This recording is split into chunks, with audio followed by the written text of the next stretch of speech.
Describe Bohr's model of the atom. चलिए Bohr model को एक क्लीन वे में समझते हैं।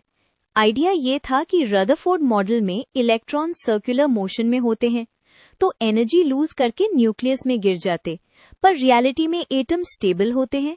तो बोर ने स्टेबिलिटी एक्सप्लेन करने के लिए कुछ क्लियर पोस्टुलेट्स दिए। पहला पॉइंट, एटम के सेंटर में एक small dense positively charge nucleus होता है।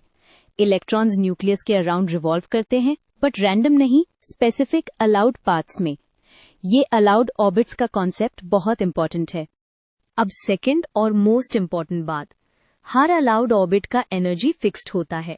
मतलब इलेक्ट्रॉन किसी भी एनर्जी पर नहीं हो सकता, सिर्फ सर्टेन डिस्क्रीट एनर्जी लेवल्स पर ही हो सकता है।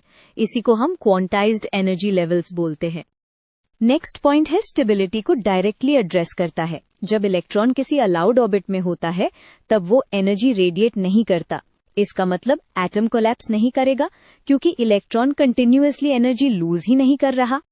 तो एनर्जी आती या जाती कब है? सिर्फ तब जब इलेक्ट्रॉन एक ऑर्बिट से दूसरी ऑर्बिट में जंप करता है।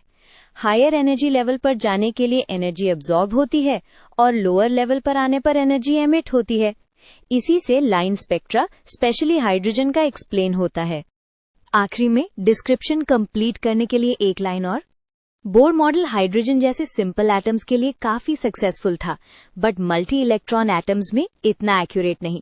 एग्जाम में यूजुअली आपको ये पोस्टुलेट्स लिखने होते हैं: allowed orbits, fixed energies, no radiation in stationary orbits, and jumps with absorption और इमिशन।